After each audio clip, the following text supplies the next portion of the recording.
By 1099, after 3 years of grueling warfare, the Crusaders reached Jerusalem.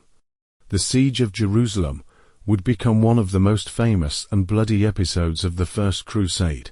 The city, under the control of the Fatimid Caliphate, was heavily fortified, and its defenders were prepared for a lengthy siege.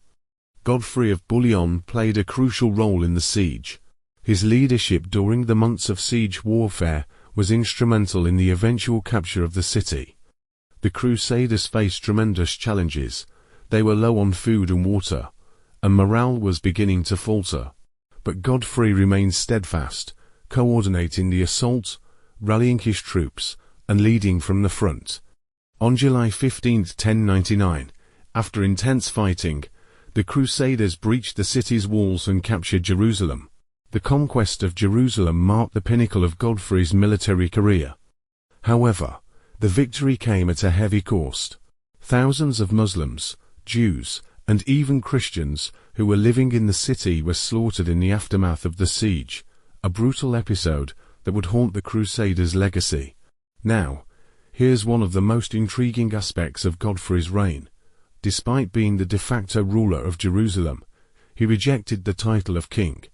This decision was not born out of humility, but out of deep religious conviction.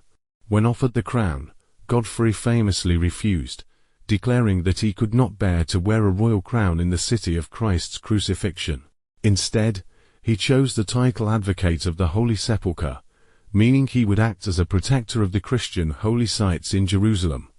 His refusal to take the title of king was also a political statement. Jerusalem was a city of immense religious significance, and Godfrey's leadership was seen as divinely ordained, not merely as a secular kingship.